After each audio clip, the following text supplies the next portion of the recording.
but and but where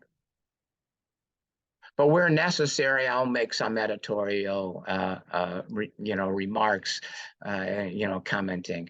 But mostly, it's showing you what's in that document.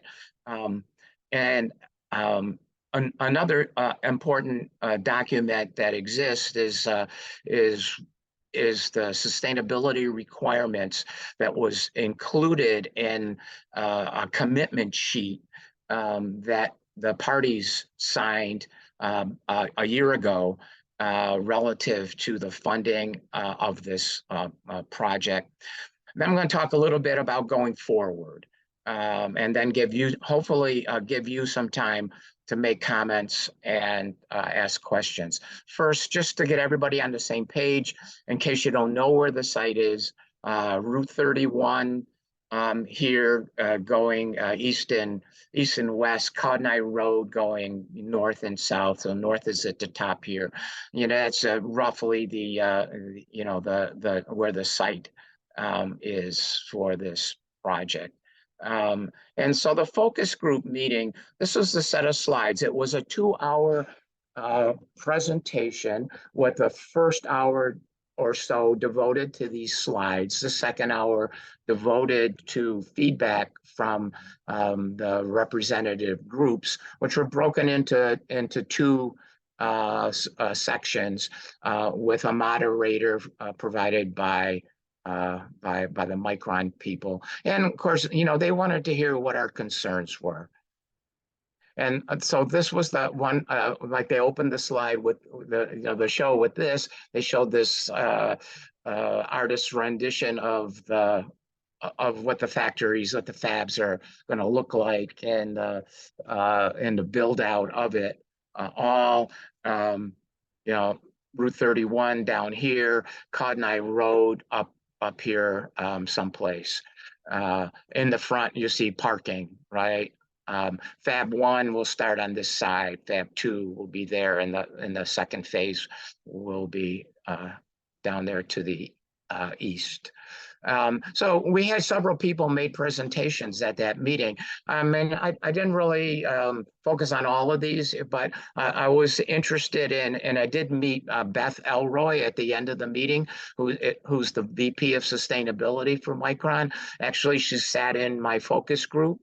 So I had a chance to get to know her just slightly, and I invited her through our Micron rep, Joe Nime, to come and be the presenter for this meeting, but scheduling constraints made it impossible for her to be here today. I think the other important character that we heard from was Graham from WSP, which is a major international consulting firm. Graham, I think, is located in the New York City office of this multinational company. And so the program started off with the Micron folks sharing with us about a little bit about their company. They're headquartered in Boise, Idaho. They were founded, I can't see that, 1978, and fifth largest semiconductor company in the world. A huge company, and data is what drives their company, and the explosion in data that we all need and rely on to do just about everything we are doing today, from AI to 5G. This set of slides, I'm not going to dwell very much on them, just to show you what the group heard on August 1st. Some of you who may have attended the evening presentation on August 1st as well, which was open to the public, may have seen these slides as well there. I did not attend that evening presentation on August 1st. So the point here is from mobility, healthcare, media, agriculture, and industry, memory chips are so important. And with the growing need and the need to reduce economic and national security risks, we need to have adequate supply of chips in the United States to do this. So therefore, we have the proposed New York fab investment, which many of you probably know most of this, 4 fabs with 2.4 million square feet, $100 billion investment over the next 20-year period. Approximately 9,000 Micron jobs with over 40,000 additional, community jobs as spinoffs. We at Green USA's annual meeting, we did talk about all of the superlatives about this project. So I'm really not going to talk too much, about those things, but just to show you those slides again, some of the details that Micron revealed to us that day. Their plan is that the fab buildings would be LEED Gold. They did make the commitment that the admin building will be LEED Platinum. They're going to need on-site wastewater pre-treatment. Water is going to be supplied by the Onondaga County Water Authority. Onondaga County's Water Environment Protection will provide the wastewater conveyance and treatment. And of course, National Grid is involved for electric and gas to serve it, and there will be related facilities such as a pumping station and a childcare facility on the site. So the Micron wanted us to know about their diversity, equality, and inclusion programs. They gave us the impression, and I have no reason to doubt them, that they are very proud about their efforts that they make on inclusion and equality in their business practices. They plan to extend that to their contractors. They're building the plant and providing services and supplies to their facility. You've probably heard a lot about the community benefits package. I'm not going to dwell on it, but here this slide talks about it, the $500 million package that's kind of devoted to education and training of employees. Micron will chip in, no pun intended. I think about half of that, with the remaining half to be made up by New York State and local contributions and grants to it. Micron also is very proud of their commitment to sustainability goals, and particularly greenhouse gases and water use and reduction and waste reduction. So this slide is a bit complicated. They try to explain their progress to date, and making reductions and what their goals are, in the future, what their aspirations are. As I said, hopefully next month we will have Micron's sustainability vice president be able to join us and talk in more depth with more knowledge about their commitment worldwide to sustainability. So They then showed us their slides about their environmental review. Now, I must say this set that I was able to borrow from Micron was only a draft according to the title of the file that they sent me. A few slides were missing based on my recollection, but I think it's fairly complete and it gives you an idea of the kind of things, the important things that they shared with us. And and this slide here shows that there's this. The environmental review process for this project will be both federal under the NEPA, National Environmental Policy Act, and state under the New York State Environmental Quality Review Act. Agencies that will be involved. There will be a number of federal agencies involved based on the impacts and permitting that the project will require, both federal agencies as well as then the same goes true for New York State agencies.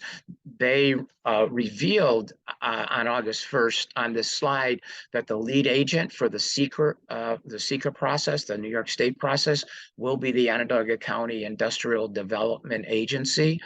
That, from what I'm told by OSIDA, is a bit premature, although OSIDA did express intent to become lead agent. In fact, I'll share with you what I learned about their resolution on this topic a little bit later in the presentation. But I was told that the lead agency has not been fully determined yet. That has to be done with input from other involved agencies. So the environmental statements, and I need to correct something on my screen. I got to get rid of a couple things so I can't read everything. Sorry. And the environmental statements will be done jointly. So there essentially will be one environmental impact statement prepared to cover all the federal and state requirements.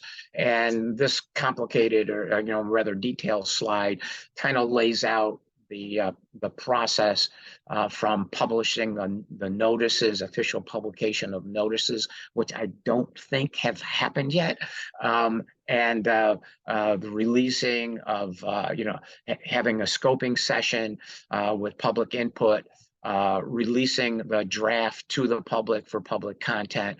It's kind of the typical things that we've all familiar with in terms of environmental review process that I think we're all too familiar with from the recent process with Interstate 81 project. This timeline was interesting to me. What it tells me is this is a very fast or ambitious process.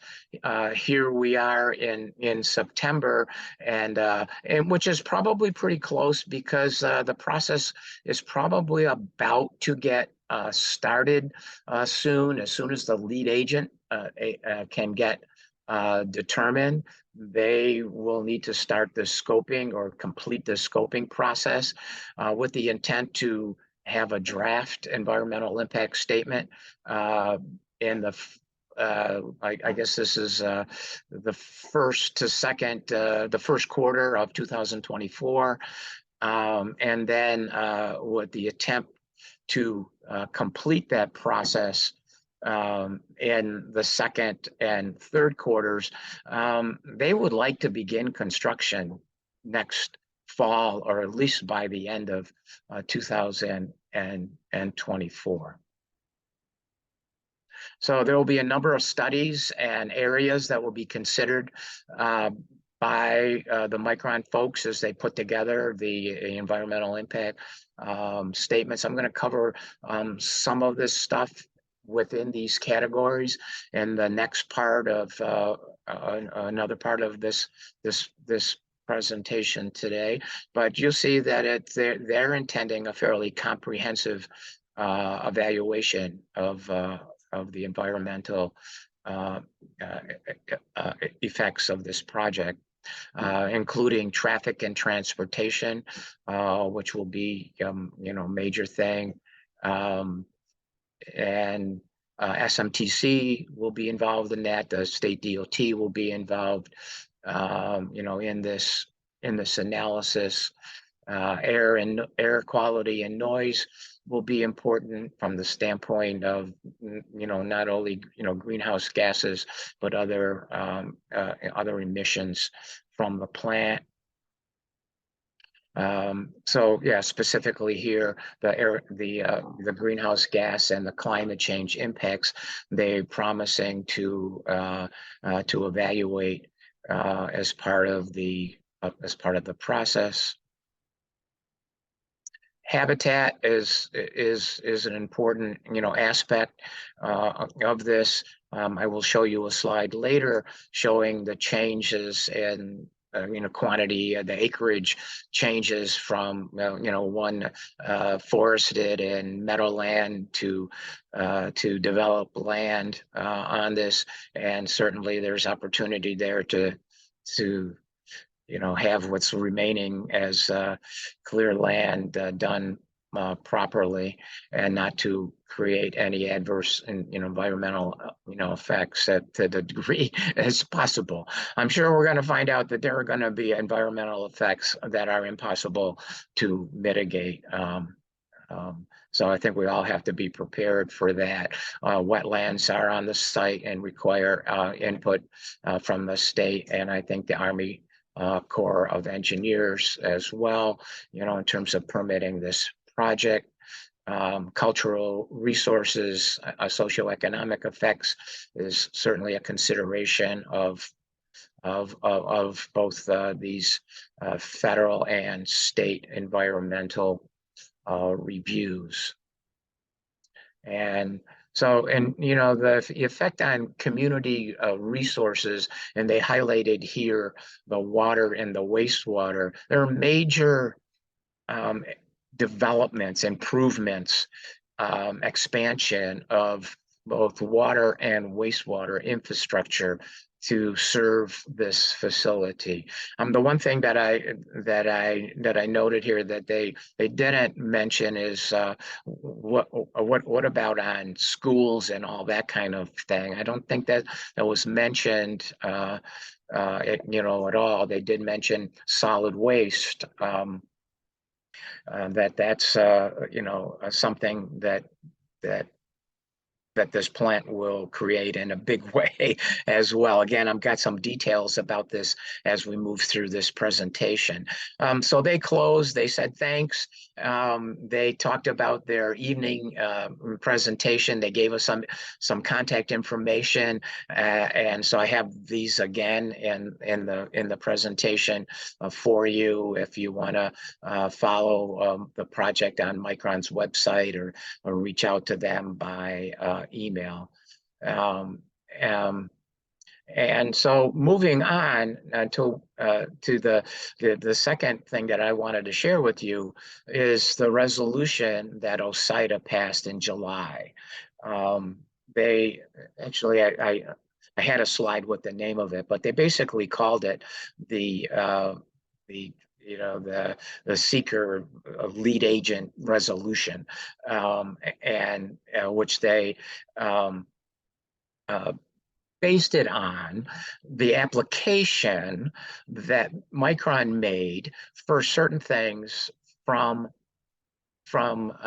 OSIDA. In this huge whereas cause, which I don't expect you to read.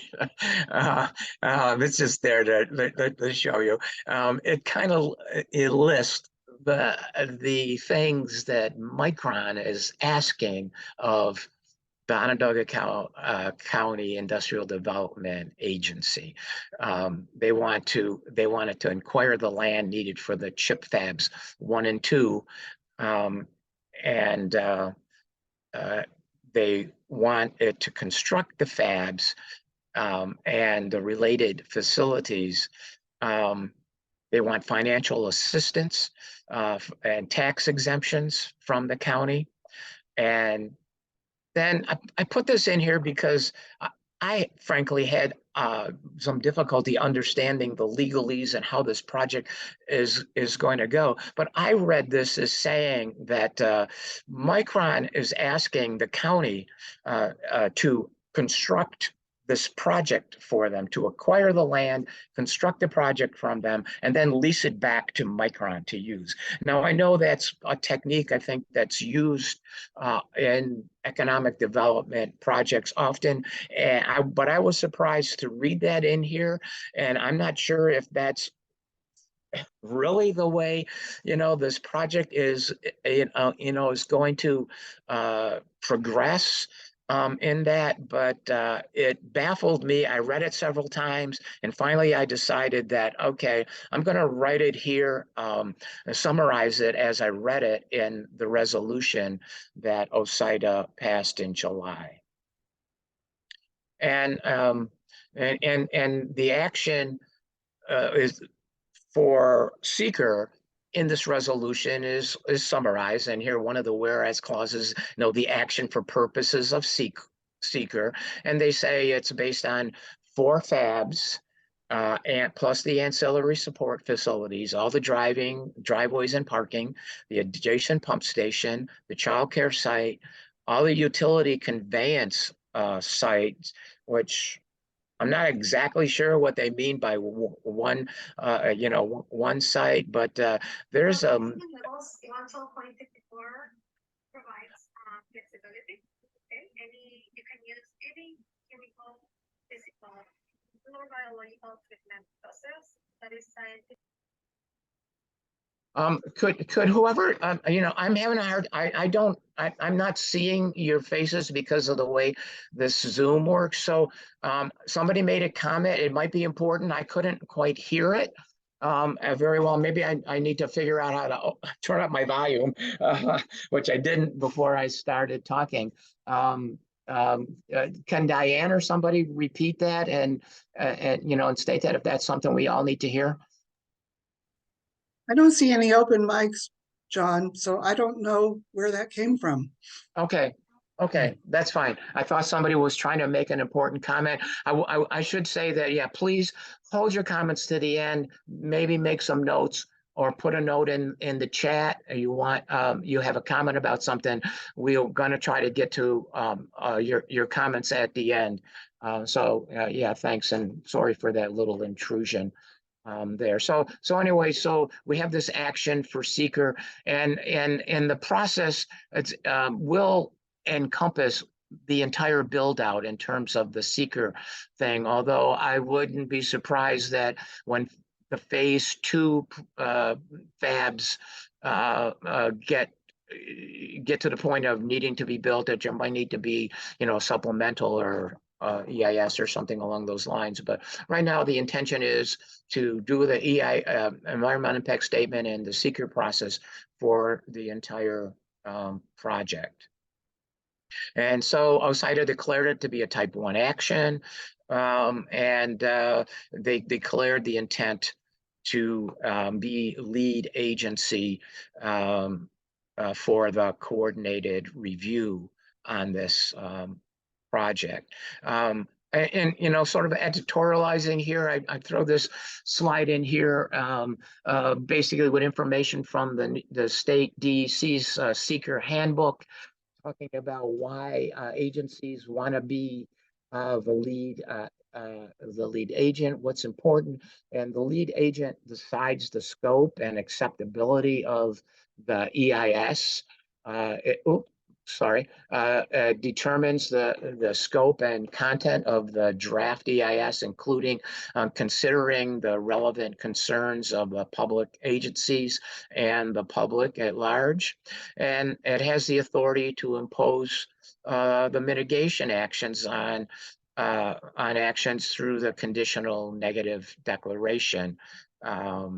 So the lead agent has a lot of power and control of this whole process. And as I mentioned earlier, in trying to create this meeting early on, I did reach out to OSIDA when I thought they were going to be lead agent, and I said, "Can you come to the meeting and just go over, what your timeline is and all that kind of stuff?" And I got a reply saying, "Well, it's premature for us to come because we're not officially lead agent yet." And I don't see any more documents that where they've notified the other involved agencies, but they may have done that and perhaps not posted those documents as yet. So that whole process, I think, is playing out, as we speak. Okay, so moving on, the third part of my presentation will, kind of summarize for you the environmental assessment form, which Micron prepared and submitted to OSIDA as part of their application. So here we see a photograph of a draft site plan that Micron included in their environmental assessment form. A little orientation shifts a little bit here. Codnoy Road here. Well, and that's pretty much the same as the previous slide. North and south Codnoy Road, Route 31 here, the fabs located here, the pump station site across Codnoy Road here, and this large construction laydown area here. I think this is, I can't remember the name of this. So, but over here we have Bruton Road. I guess it's called Burnett. This is Burnett Road, and over here we have Bruton Road and Route 81 going north and south. So just the things that are included in the EAF. In no specific order, impoundments of liquids. There will be impounding stormwater. We don't know yet. They don't know yet how much. It's unspecified. Industrial process chemicals. They're proposing or estimating the need for 4 tanks of 5 to 6 million gallons each, 100 feet and high by 100 feet in diameter, plus some petroleum storage. They don't disclose the nature of the chemicals here. I presume the community has a right to know, and we should find out about those things.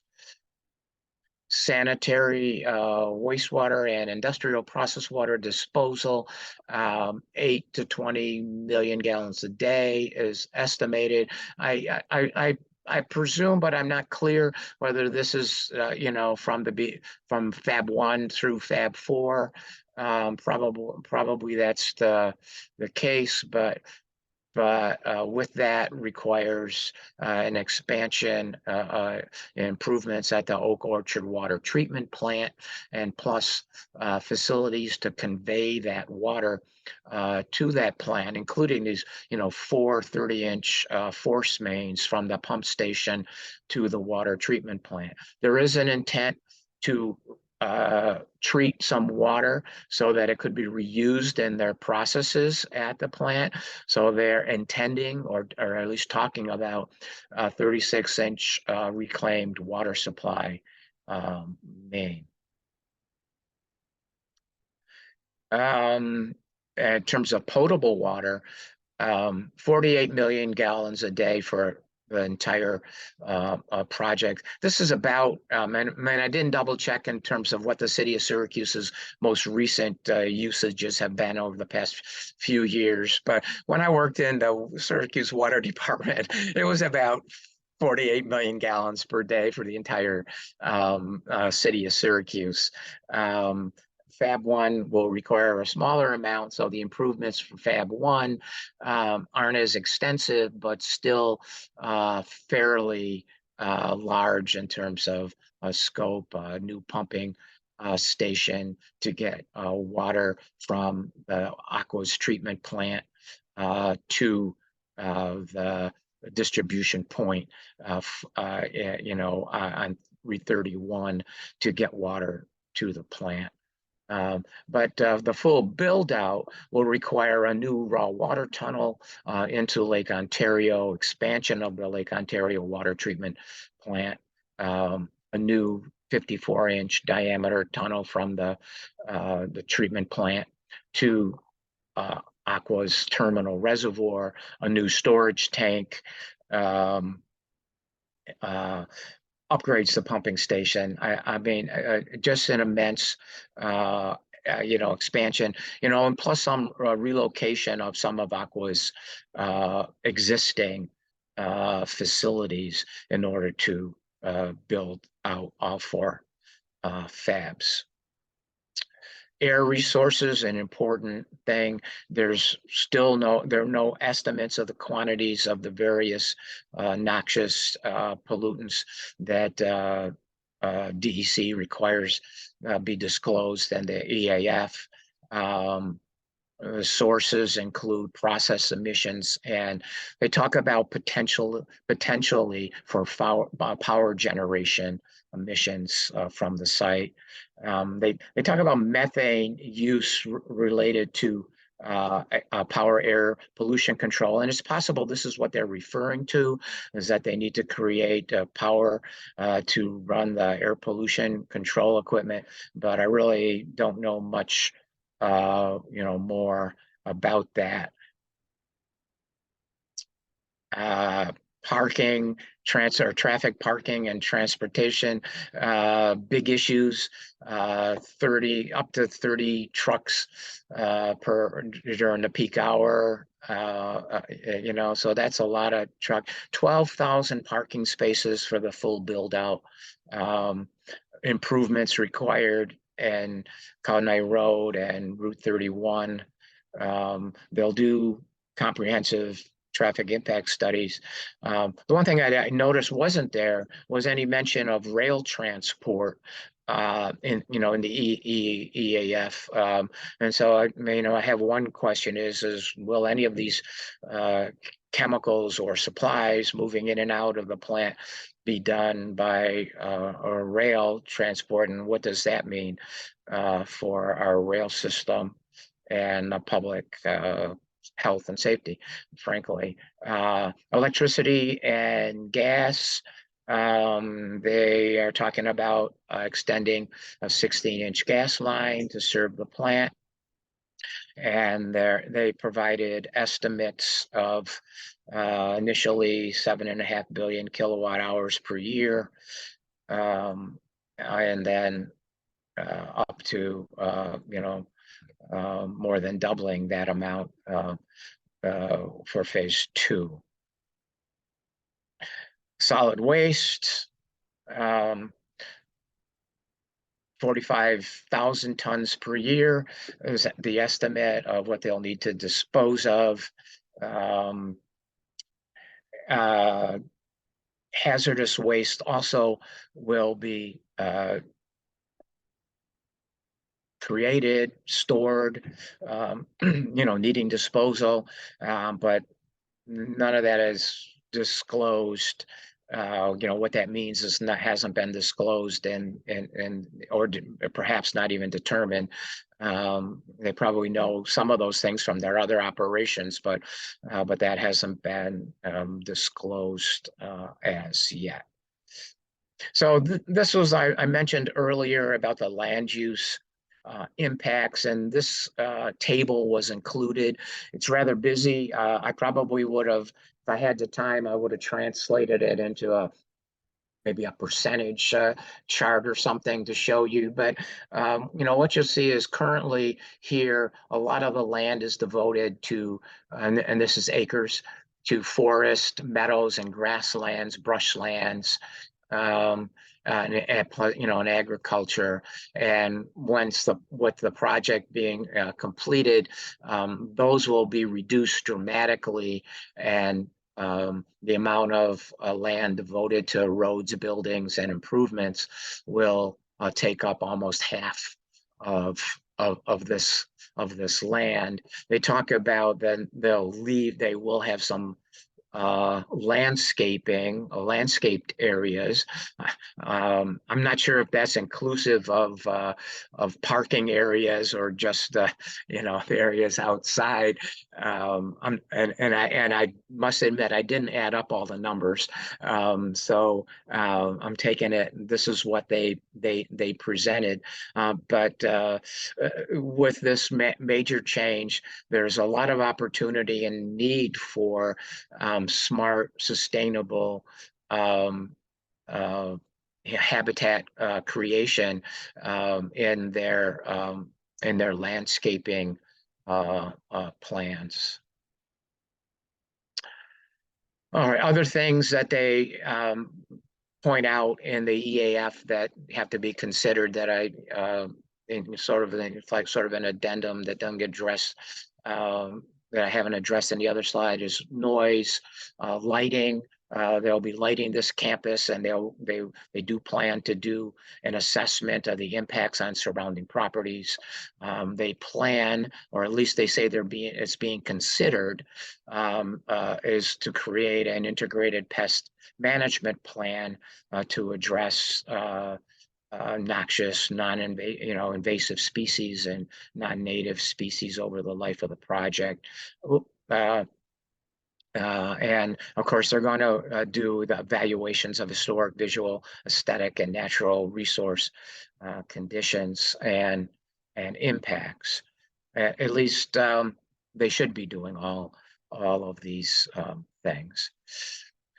All right, so I don't know how we're doing on time. I think we're still we're doing really good. I think I'm almost to the end here, but I want to explain here the green chips sustainability requirements, and there's a so-called term sheet available to view that was based on this aspirational agreement for funding of the project, signed a year ago by the Micron folks, the New York State Urban Development Corporation. They have several names, so you may hear these names and it might get confused. I think their nickname is Empire State Development. I guess that's what ESD stands for. And then Onondaga County and the Onondaga County Industrial Development Agency, they all came together and signed this. This is really the basis of the deal to get Micron here, the funding that would be put on the table by the county and the state. And in this document, and I can't say whether there have been any changes since last September, and you might even know more than I know about all of this funding. But talked about $5.5 billion over the term of the project from the Excelsior Jobs Program. The state will fund and construct the Route 31 roadway improvements. At least they proposed or committed, to do that. At least those improvements that the SEQR process resolves are necessary. Onondaga County and the IDA will provide up to $25 million in grants for facade workforce development, support of a semiconductor research initiative. It also says in this agreement, and the way I read it, that the county and IDA will provide the funding and undertake the water and sewer improvements. They'll undertake the Kawadnai Road improvements. They propose to be responsible for some public transit extension, and also the commitment to real property tax agreements, reductions and incentives and reductions and in taxes and fees. And so then the other part of this thing is the sustainability commitments that fall under the Green Chips program, the State Green Chips program, and the requirement to create a clean energy and sustainability action plan to be approved by Empire State development. And in the term sheet, though, they do specify some requirements, or at least some aspirations for that. As I said, this term sheet is not contractual completely. It's indicative of the parties' commitments at this point. And the first commitment, the requirement is to utilize 100% renewable energy. And this is for electricity at the plant, which opens the door for use of other power, right? The commitment is for LEED Gold status. As I mentioned earlier, Micron plans to use platinum for the administration building.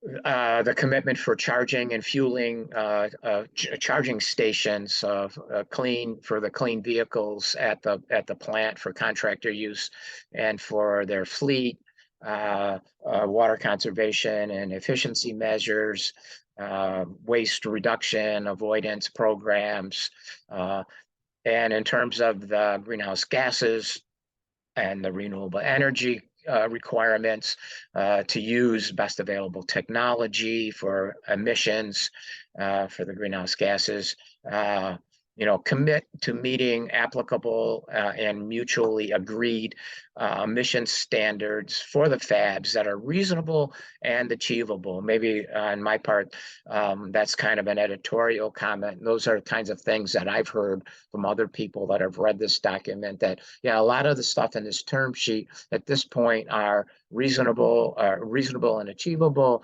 extent practicable. In terms of here on-site and renewable energy systems and battery storage, and use other measures when feasible and cost effective.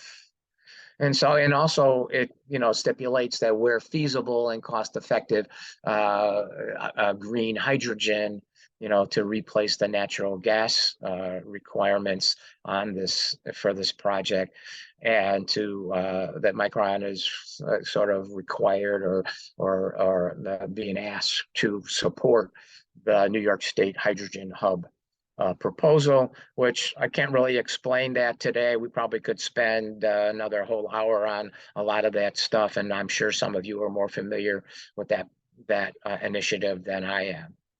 Moving forwards, just a couple of takeaways that that I from my research of these documents is that this is massive, significant environmental issues to be determined and managed.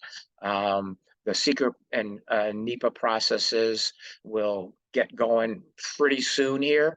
So we need to be prepared.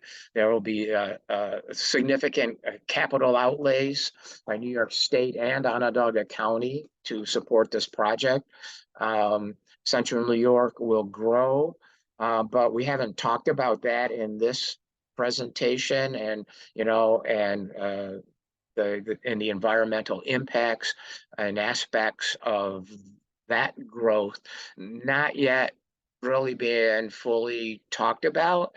So I don't know if that's if they are required to be included in the process or not, but that's something to be asked anyways.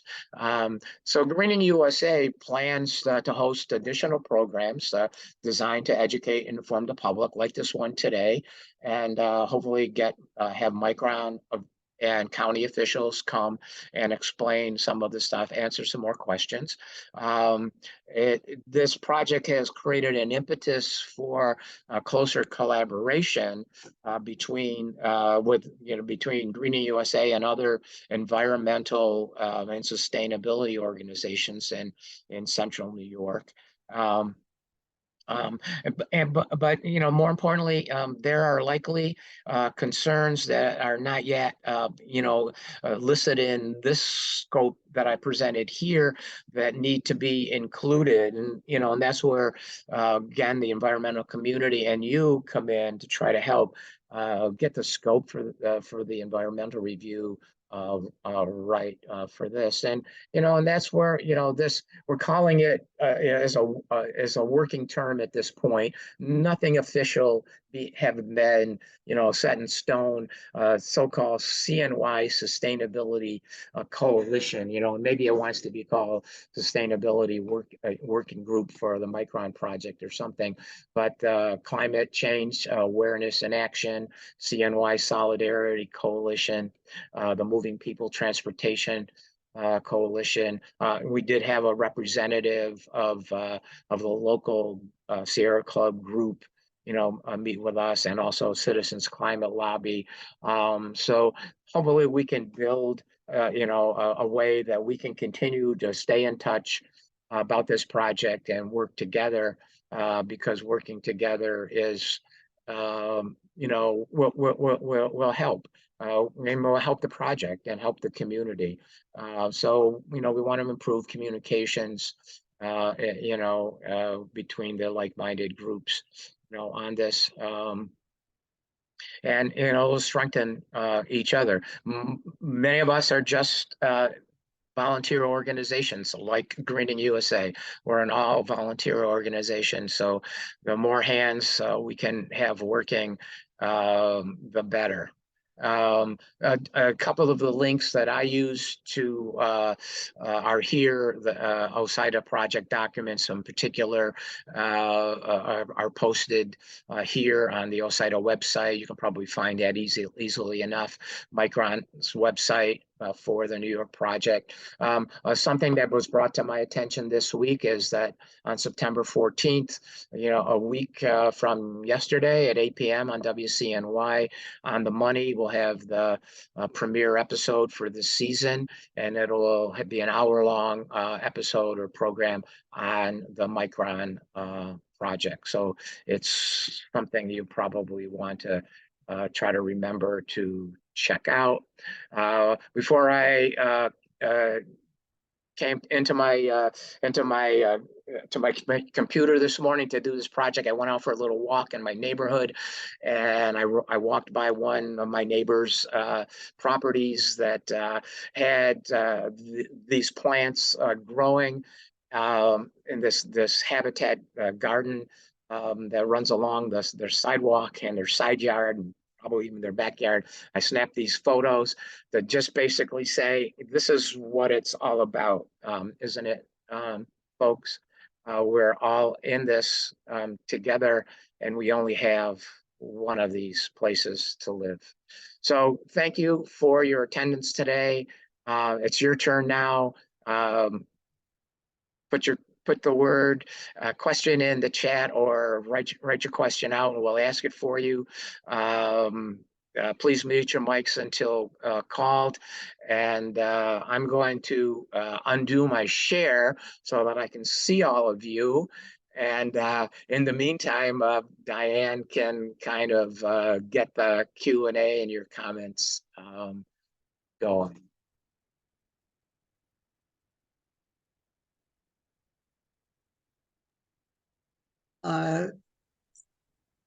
Yes, there's a very long list of comments, and maybe we should call on Joe Nemi to make some remarks after your presentation. Yeah, that's great. Joe Nemi has been our contact with the local Micron Central New York project. He was the one that got me the copy of their slides to use.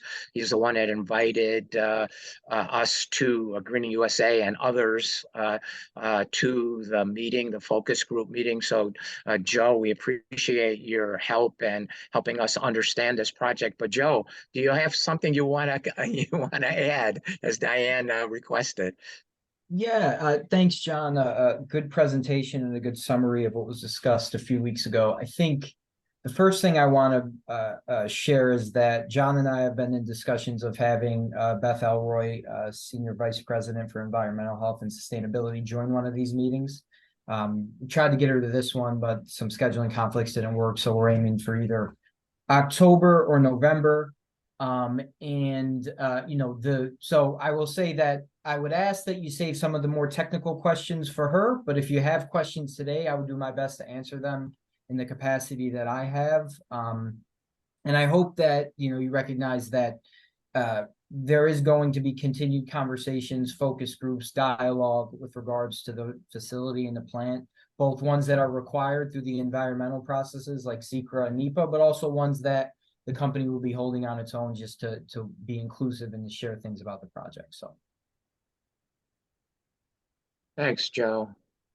Diane says there are a lot of comments in the in the chat, so it's going to take a little bit to.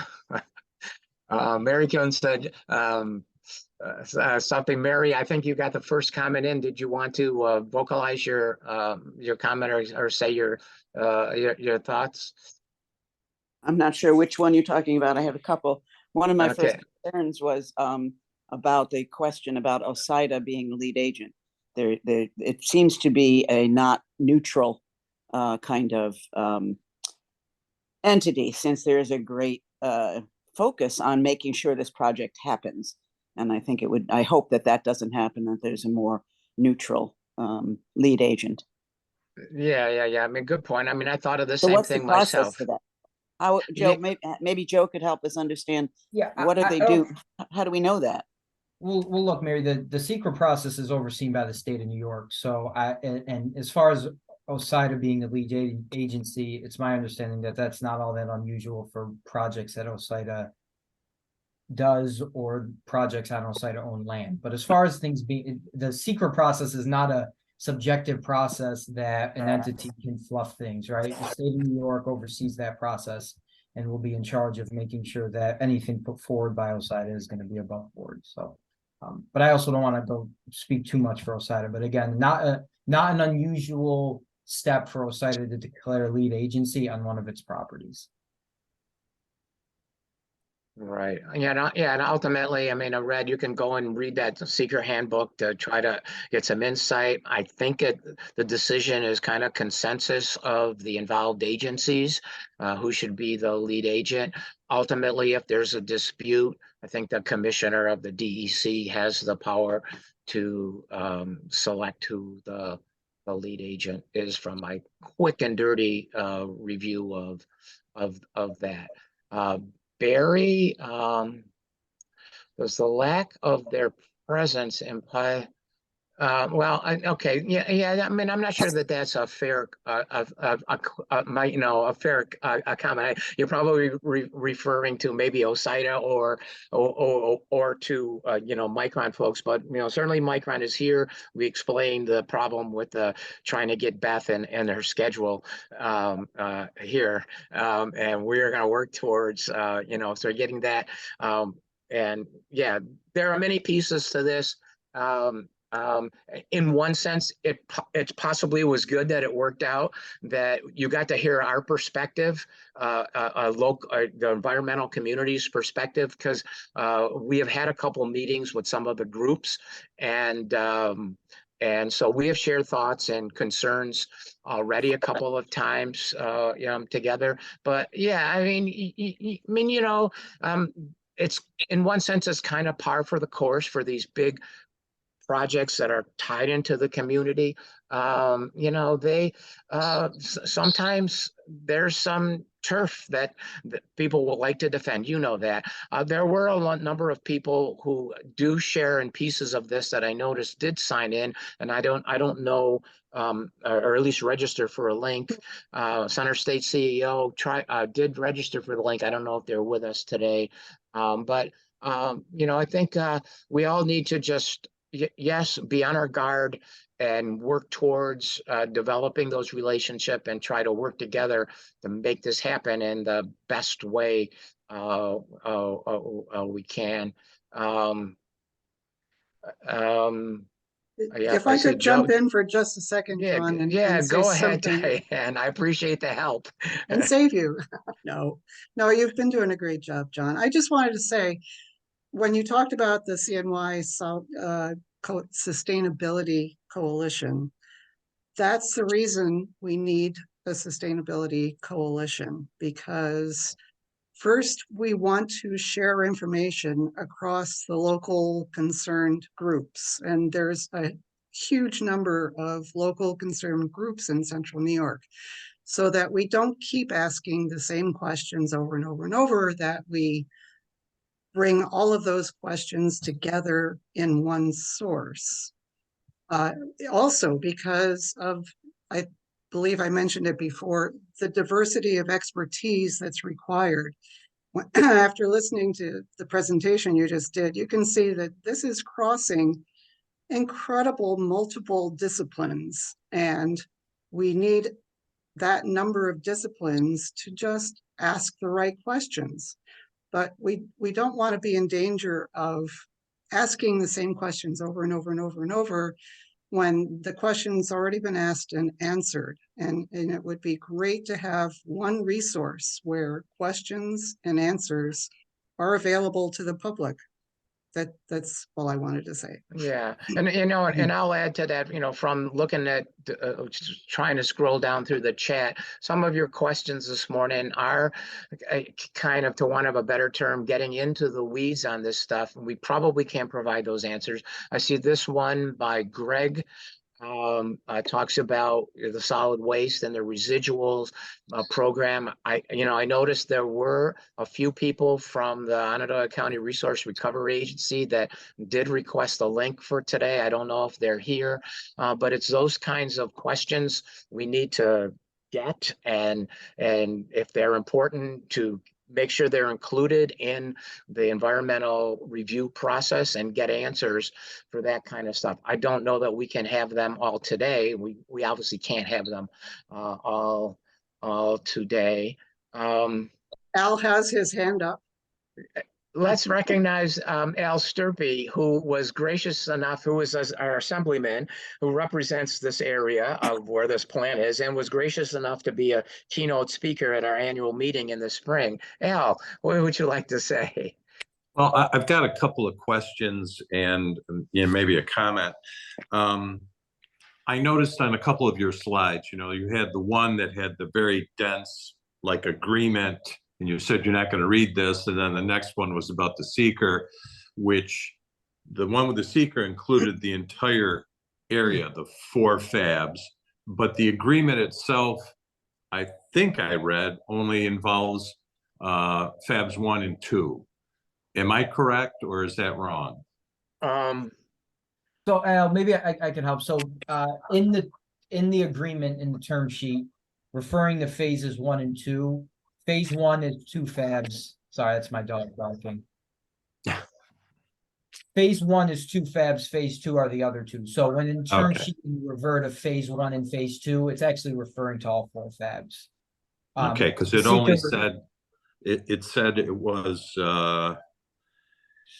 what was it, 1.2 million square feet of space. I'm assuming clean room, and I thought it was 2.4 was the whole 4 fabs. But whatever. I mean, if that's what it is. I mean, I kind of had the same problem, and I could have made a mistake in transcribing if it was in part of the slide that I transcribed, and I apologize if I created that confusion. But you're right that some of the stuff did get to be a little confusing in terms of whether we're talking about what is phase 1. I'm glad that Joe clarified that for us, that phase 1 is one fab 1 and fab 2. Phase 2 are the final 2 fabs. But from what I understand is that the plan is for the NEPA and the SEQR process to encompace all 4 fabs. Yeah. The other thing I wanted to ask, you noticed you listed the county, what the county was going to do, supposedly. Yeah. And you said all water and sewer improvements. I mean, I had Aqua in my office, asking for between $400 and $500 million for the new pipeline from Lake Ontario here, and money for wastewater treatment.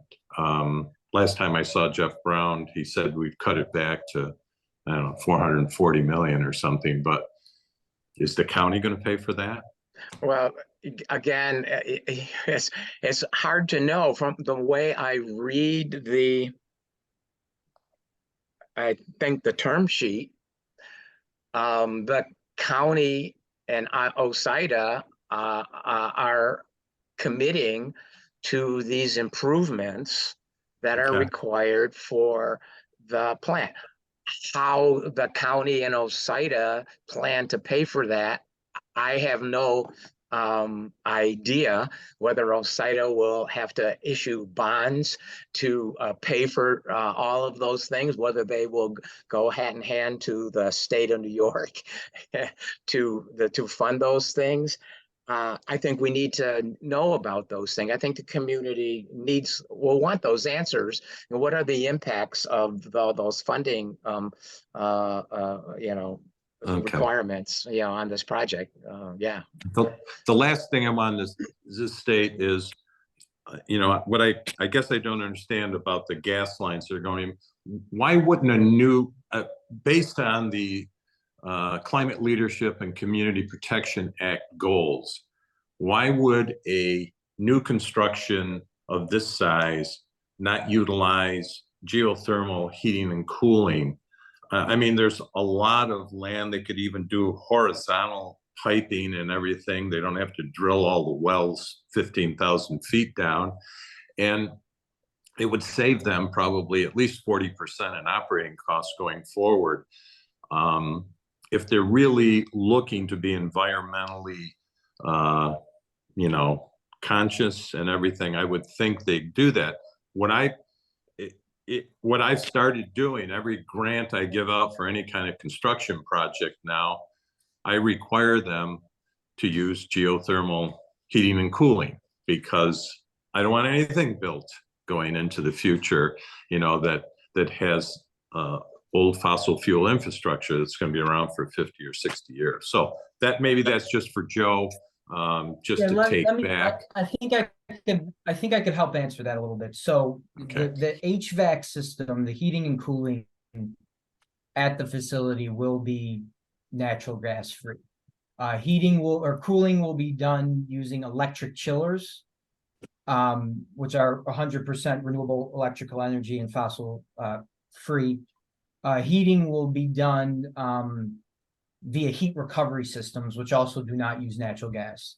Where the natural gas line comes in is that there are manufacturing processes, particularly greenhouse gas abatement and other abatement systems, that require 1,000 to 2,000 Fahrenheit temperatures that aren't achievable through some of those other systems. We hope, so that's where the natural gas part comes in. But we hope within the near future, whether that's the commercial development of green hydrogen, other electric and plasma technologies, that the use of natural gas for those manufacturing processes, that particularly greenhouse gas abatement, will not need to be used there. So I think that I hope that explains it a little bit. Okay. All right. Thanks. And we can talk more as well. And again, Okay. A lot of these questions, I think when Beth comes, she'll be able to articulate and answer them at a level maybe that I can't today. Okay. Thanks.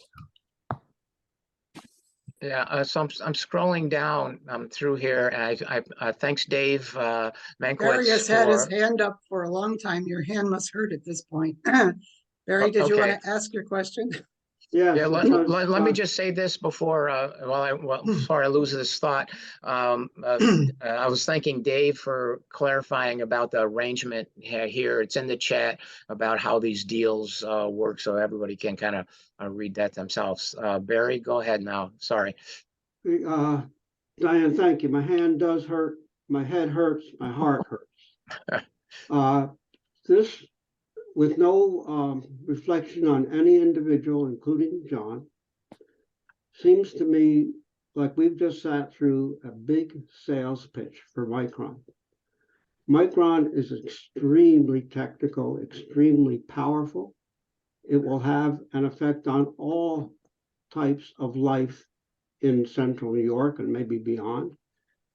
And Diane, again, not directed at you as a person, but you're suggesting that really the main thing we have to protect ourselves is to come together as a community of volunteers. That seems awfully one-sided. We must have some protection besides that. Thank you. Well, Uh, I could say that in the past, what has moved the needle is lots and lots of concerned citizens stepping up and asking all the right questions and saying no when they get answers that they believe will be detrimental to their community. And judging by the turnout today, we need to get the attention of more than 38 people that showed up on this event.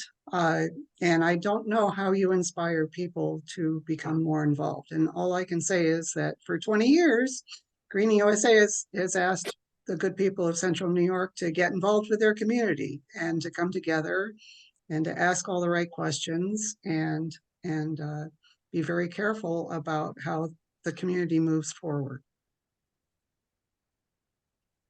Have we ever faced anything of this magnitude before?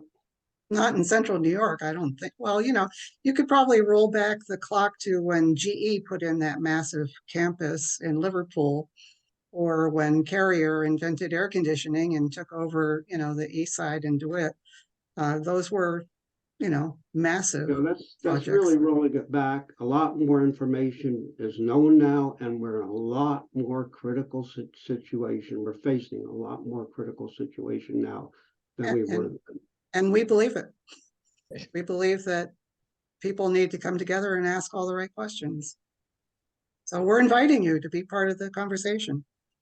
Yeah, and let me just comment to that you use her as a sales pitch for Micron. Yes, indeed, I did include the Micron slide. I wanted people to see what we were shown on August 1st, and so that's basically Micron's presentation to us.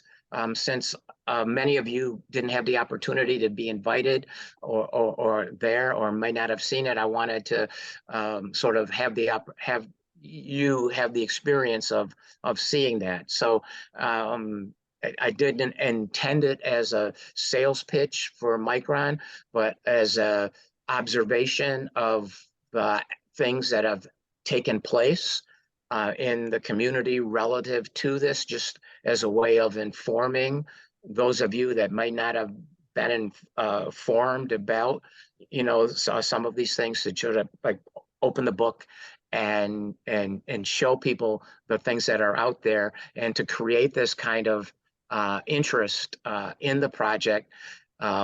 Start creating the knowledge base among the people, and like Diane says, we need to get this word out to more people. And when the official process starts, people are going to need to show up and express their concerns. I mean, it's not simple. It's going to be difficult. We're working against, the County of Onondaga and the state of New York, and even to some respect, the U.S. government, who has an interest in chip production, right? By the money that they've put up for it. And so, yeah, we are in an interesting time, Barry, and I appreciate your being here and expressing your, your opinion. We need people to do that. Is there someone else with a hand up that I should take before? I'm kind of scrolling down through the comments, trying to pick up something. Is that John? Yeah, hi there. Is my mic working? Yeah, here you're good. Loud and clear. Okay. I've been following I-81 for 15 years, and that was a situation where the state of New York DOT and the federal government DOT have a joint agreement for a joint impact statement. It actually is in two different courts right now. So at least whoever the judges are in New York State may not understand what a single impact statement means. But I'm not sure at all, just because a Micron consultant wrote one paragraph in the EAF that this actually will be a NEPA impact statement. There's no clear thing. The Department of Commerce doesn't even have a NEPA site. All the federal agencies, or a subpage, all the federal agencies that are involved in projects that require NEPA have very large parts of their federal website devoted to NEPA. This project requires a Clean Water Act permit and a Clean Air Act permit, and both of those are exempted from NEPA, because if you got a permit, you're not violating the Clean Water Act. Now, those are issued by New York State, but it's the federal law. The Clean Air Act is a federal law, and it's implemented by the state. So the DEC will be giving a clean air permit, or nothing will be coming out in the air if it doesn't have a permit. But I'd be very interested as to why anyone here or someone with the state thinks. Now, there will be federal agencies involved. Like you say, there's a federal wetlands law. There will be, and maybe historic preservation if there's something that ticks off a federal checkbox. But the idea of that there will be a full NEPA, because if you say that in this county, everyone will be thinking about I-81. And they've had a long NEPA process, blah, blah, blah. But I don't see it, and I'd be interested, as anybody of the opinion that there will be a full environmental impact statement based on the regulations of the NEPA law, because I don't see why it's in there. They threw it in there because there may be, but there's unless there's some magnitude threshold that's unique about this project, that a federal agency has direct control of the design and operation of, that is not clean air or clean water or hazardous waste. That's also done by a New York State DEC. I don't see any reason why a federal agency would cross the threshold of importance that there be a federal impact statement. And I think that's not misinformation, but it seems to me that it's being interpreted locally, that there will be a NEPA impact statement. So I'd be interested to see the rationale for why someone thinks there would be. John, this is Joe again. Yeah, their NEPA is required in this instance. The reason you might not see it on the Commerce website is because this is very unique and new to Commerce. Who will be the NEPA lead agency, I think, is still to be determined. But we are required to follow the NEPA process. We are doing things as required by the NEPA process as we speak. And it is required in this instance. And there aren't other chip facilities, new chip facilities that also would require a federal NEPA? Anyone who's going to want to get CHIPS and Science Act money funding will have to go through that process. And then the other thing I'll add there is that CEQA is much more robust than other states across the country and what we have to follow, what the state has to follow, and many of the things happen concurrently. But yeah, again, the federal money's new, right? This is the first time the federal government has sort of matched what some countries in Asia have done. And because it's federal money involved, the other chip projects at the moment, barring some change to federal law, will require to go through a NEPA assessment. So that might be right. This is a new federal program, but no one can tell me. I can't go on the website. I've been to the website. I've asked questions of the concert. So that timeline that was shown in that thing, it's a new program, and there hasn't been a designated federal agency for NEPA. The Commerce Department refers an inquiry. The administration of the Commerce Department referred an inquiry I made to the Department of Energy. I can't speak for any of the federal agencies, but I can tell you right now, there has been a lot of time, resources, and energy put forward to meet requirements put forward by NEPA. And will continue to be, because at the moment is required. And so when are we going to find out who's a lead agency for I- all the chip plants that are coming under this new law, not just the one in metropolitan or metro area, Syracuse, but there's a lot of other ones in the pipeline right now. And no one has received any money yet. The applications are going in as we speak. I would suspect when the money is awarded, that's probably when you're going to see who the lead agency is. Okay. All right, thanks, John and Joe, for your input on that. I did not do much research personally on the whole NEPA question as part of this this presentation, but I do appreciate, John, you pointing out some of those possibilities. Yes, I'm kind of going through the chat. We're kind of near the end of time. I see Linda Malik put an extensive comment in here. Linda, if you're still here, do you want to talk a little bit about what your concern is or what your point is here? Well, I think I've stated it, that we need to be assured that when you have competing desires, right? One, to protect our environment and our ecosystems, and the other to be economic development. Unfortunately, economic development usually wins the game. So if you're working with, again, federal or state agencies, and there's a need to keep moving this forward because it's a boon to the county, the region, etc., from an economic perspective, those things are thwarted. The EPA has been known many times, it's easy research to see where they haven't done what they've needed to do. So I want to make sure that there is truly an independent oversight of everything that happens, and it's constant, right? You know, you have to keep going back, looking over, changing things, and I just wonder if anybody has discussed that and if that will be in play.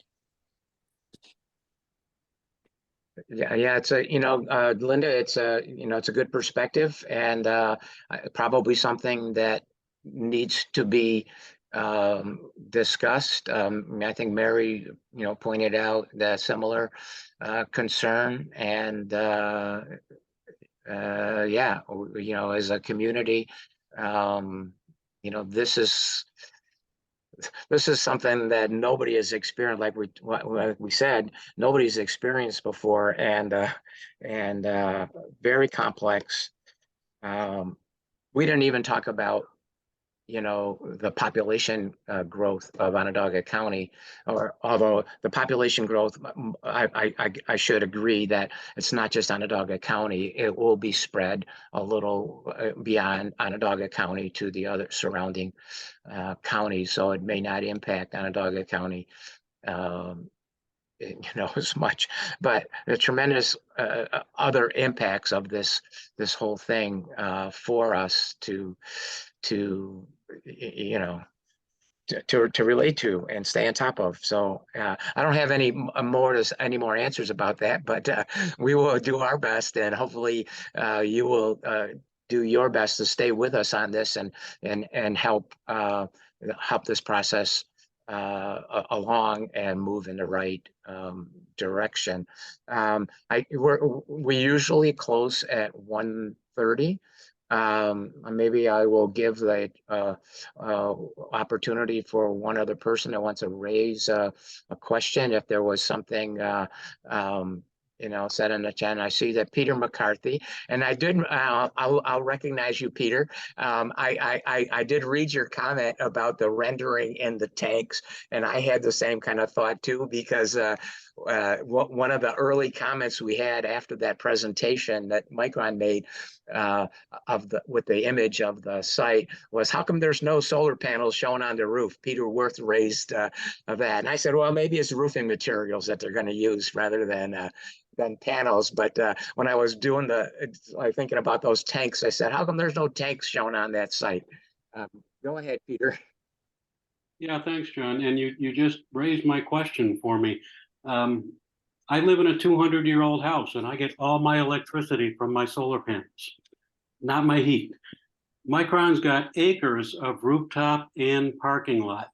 I was in New Jersey last week and I saw parking lots covered with roof solar collectors on the parking lots.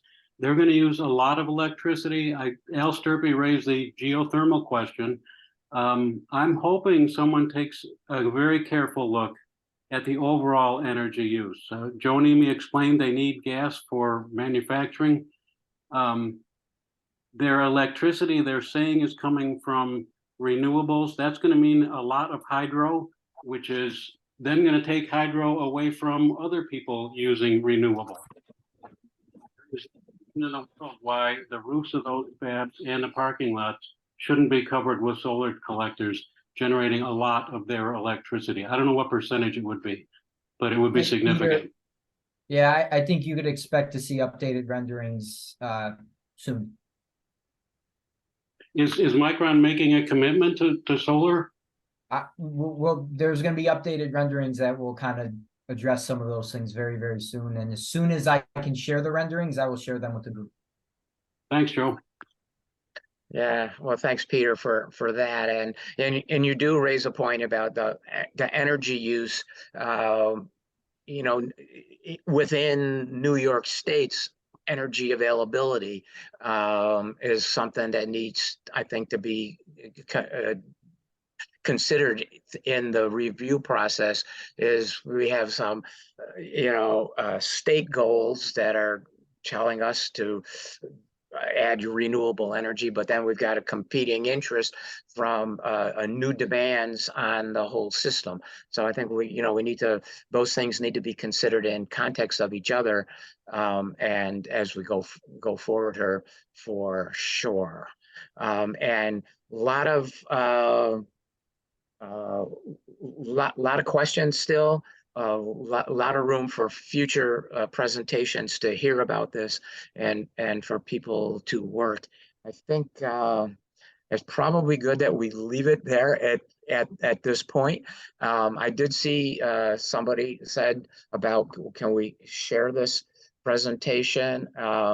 If you want a copy of it, if you can put that in the chat, but you will have the chance to see the videotape on our YouTube site of this. So that Green USA has a YouTube channel, and you might want to check that out. And there are other things on there as well that you might be of interest to you. So feel free to go there. If you're not a member of Green USA, if you're not on our mailing list, let us know that too, and we can make sure we get you on our mailing lists, and hopefully you'll agree to become a member, if not a worker, to help us out and do what we want to do. I think Scott Kushner wanted to make something. Scott is a board member of Greening USA. And I think maybe the only other board member here besides myself and Diane. Well, we're at the end at this point. I was just going to mention National Grid was at that meeting, weren't they? Yeah, there was a representative there of the various service providing entities were there. I didn't get a list of all the people that were present there, but there was a National Grid representative. Just for your information, Travis Glazer, who used to be Onondaga County's environmental czar or person, is now working for National Grid, and he was at the focus group meeting. So thanks again, everybody. Stay tuned. We will keep in touch with you. We appreciate you being here today and all your great questions.